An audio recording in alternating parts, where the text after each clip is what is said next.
ಸ್ನೇಹಿತರೆ ನಮಸ್ತೆ, welcome to Spardhadeepa jobs YouTube channel. ವೀಕ್ಷಕರೇ, ಕರ್ನಾಟಕ ಲೋಕಸೇವಾ ಆಯೋಗದಿಂದ ಒಂದು ತಿದ್ದುಪಡಿ ಅಧಿಸೂಚನೆಯೊಂದನ್ನು ಹೊರಡಿಸಲಾಗಿದೆ. ಸೊ ಅದಕ್ಕೆ ಸಂಬಂಧಪಟ್ಟಂಥ ಮಾಹಿತಿಯನ್ನು ಈ ವಿಡಿಯೋದಲ್ಲಿ ನಿಮಗೆ ತಿಳಿಸ್ಕೊಡ್ತೇನೆ. ವಿಡಿಯೋವನ್ನು ಸ್ಕಿಪ್ ಮಾಡದೆ ಪೂರ್ತಿಯಾಗಿ ನೋಡಿ. ವಿಡಿಯೋ ಪ್ರಾರಂಭ ಆಗೋದಕ್ಕಿಂತ ಮುಂಚೆ ನೀವಿನ್ನೂ ಕೂಡ ನಮ್ಮ ಚಾನಲ್ನ ಸಬ್ಸ್ಕ್ರೈಬ್ ಮಾಡ್ಕೊಂಡಿಲ್ಲ ಅಂದರೆ ಈ ಕೂಡಲೇ ಸಬ್ಸ್ಕ್ರೈಬ್ ಮಾಡ್ಕೊಳ್ಳಿ ಮತ್ತು ಪಕ್ಕದಲ್ಲಿ ಕಾಣುವ ಬೆಲ್ ಐಕಾನ್ ಕ್ಲಿಕ್ ಮಾಡಿದರೆ ಮುಂದೆ ಬರ್ತಕ್ಕಂತಹ ಹೊಸ ವಿಡಿಯೋಗಳು ನೋಟಿಫಿಕೇಷನ್ ಆಗಿ ನಿಮಗೆ ಬರುತ್ತೆ. ಹಾಗೆ ನಮ್ಮ ಟೆಲಿಗ್ರಾಮ್ ಗ್ರೂಪಿಗೆ ಕೂಡ ಜಾಯ್ನ್ ಆದರೆ ಹಲವಾರು ಲಾಭಗಳಿದೆ. ಸೊ ಅದಕ್ಕೆ ಜಾಯ್ನ್ ಆಗಿ ಅದರ ಲಿಂಕ್ ಕೂಡ ಡಿಸ್ಕ್ರಿಪ್ಷನ್ ಬಾಕ್ಸಲ್ಲಿ ಇರುತ್ತೆ. ಸ್ನೇಹಿತರೆ, ಕರ್ನಾಟಕ ಲೋಕಸೇವಾ ಆಯೋಗದಿಂದ ಈ ಒಂದು ತಿದ್ದುಪಡಿ ಅಧಿಸೂಚನೆಯೊಂದನ್ನು ಹೊರಡಿಸಲಾಗಿದ್ದು, ಕರ್ನಾಟಕ ರಾಜ್ಯ ಮಾಲಿನ್ಯ ನಿಯಂತ್ರಣ ಮಂಡಳಿಯಲ್ಲಿರ್ತಕ್ಕಂತಹ ಹುದ್ದೆಗಳಿಗೆ ಸಂಬಂಧಪಟ್ಟಂತೆ ಈಗಾಗಲೇ ಅದರ ಅಧಿಸೂಚನೆಯನ್ನು ಹೊರಡಿಸಿ ಅರ್ಜಿಗಳನ್ನು ಕೂಡ ಆಹ್ವಾನಿಸಲಾಗಿತ್ತು. ಸೊ ಅದರಲ್ಲಿ ತಿಳಿಸಿದ್ದಂತೆ ಗ್ರೂಪ್ ಬಿ ಮತ್ತು ಸಿ ತಾಂತ್ರಿಕ ಹುದ್ದೆಗಳಿಗೆ ಸದರಿ 2006ರ ನಿಯಮಗಳಂತೆ ಸ್ಪರ್ಧಾತ್ಮಕ ಪರೀಕ್ಷೆಯನ್ನು ನಡೆಸಿ ಸ್ಪರ್ಧಾತ್ಮಕ ಪರೀಕ್ಷೆಯಲ್ಲಿ ಪಡೆದ ಒಟ್ಟು ಶೇಕಡಾವಾರು ಅಂಕಗಳ ಜ್ಯೇಷ್ಠತೆಯ ಆಧಾರದ ಮೇಲೆ ಮತ್ತು ಅರ್ಹ ಮೀಸಲಾತಿ ನೀತಿಯ ಆಧಾರದ ಮೇರೆಗೆ ಆಯ್ಕೆ ಮಾಡಲಾಗುವುದು ಅಂತೇಳಿ ಮುಂಚೆ ತಿಳಿಸಲಾಗಿತ್ತು.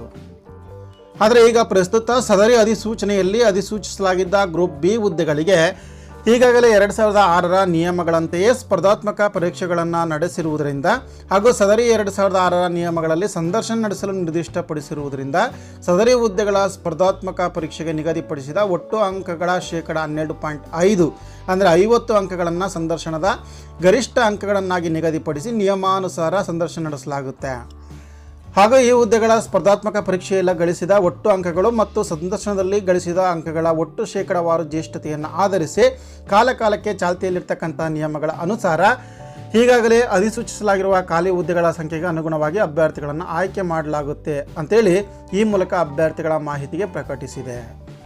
ಅಂದರೆ 2018ರಲ್ಲಿ ನೋಟಿಫಿಕೇಷನ್ ಆಗಿದ್ದಂಥ ಈ ಹುದ್ದೆಗಳಿಗೆ ಸಂಬಂಧಪಟ್ಟಂತೆ ಕೇವಲ ಪರೀಕ್ಷೆಯನ್ನು ನಡೆಸಲಾಗುತ್ತೆ ಅಂತೇಳಿ ಮುಂಚಿನ ನೋಟಿಫಿಕೇಷನಲ್ಲಿತ್ತು. ಈಗ ತಿದ್ದುಪಡಿ ಅಧಿಸೂಚನೆಯಲ್ಲಿ ಪರೀಕ್ಷೆಯನ್ನು ನಡೆಸಿದ ನಂತರ ಅದಕ್ಕೆ ಆಯ್ಕೆ ಆಗಿರ್ತಕ್ಕಂಥ ಅಭ್ಯರ್ಥಿಗಳಿಗೆ ಸಂದರ್ಶನಕ್ಕೂ ಕೂಡ ಕನ್ಸಿಡರ್ ಮಾಡಲಾಗುತ್ತೆ. ಸಂದರ್ಶನದಲ್ಲಿ 50 ಅಂಕಗಳನ್ನು ನಿಗದಿಪಡಿಸಲಾಗಿರುತ್ತೆ ಅಂತೇಳಿ ತಿಳಿಸಲಾಗಿದೆ. ಹಾಗಾಗಿ ಪರೀಕ್ಷೆಯನ್ನು ಬರೆದ ನಂತರ ಸಂದರ್ಶನ ಅಟೆಂಡ್ ಆಗ್ತಕ್ಕಂಥದ್ದು ಅನಿವಾರ್ಯ ಆಗಿರುತ್ತೆ ಮತ್ತು ಸಂದರ್ಶನ ಹಾಗೂ ಒಟ್ಟು ಪಡೆದಿರ್ತಕ್ಕಂಥ ಲಿಖಿತ ಪರೀಕ್ಷೆಯ ಅಂಕಗಳ ಆಧಾರದ ಮೇಲೆ ಜ್ಯೇಷ್ಠತೆಯನ್ನು ಆಧರಿಸಿ ನೇಮಕಾತಿಯನ್ನು ಅಂದರೆ ಸೆಲೆಕ್ಷನನ್ನು ಮಾಡಲಾಗುತ್ತೆ. ಇದಿಷ್ಟು ಕೂಡ ಈ ಮೂಲಕ ಆ ಹುದ್ದೆಗಳಿಗೆ ಅರ್ಜಿಯನ್ನು ಸಲ್ಲಿಸಿರ್ತಕ್ಕಂಥ ಅಭ್ಯರ್ಥಿಗಳ ಗಮನಕ್ಕೆ ತರಲಾಗಿದೆ. ಇದೇ ರೀತಿಯ ಅಪ್ಡೇಟ್ನೊಂದಿಗೆ ಮುಂದಿನ ವೀಡಿಯೋದಲ್ಲಿ ನಿಮ್ಮನ್ನು ಭೇಟಿ ಆಗ್ತೀನಿ. ವಿಡಿಯೋ ಇಷ್ಟ ಆಗಿದ್ದರೆ ಲೈಕ್ ಮಾಡಿ, ಶೇರ್ ಮಾಡಿ. Thank you.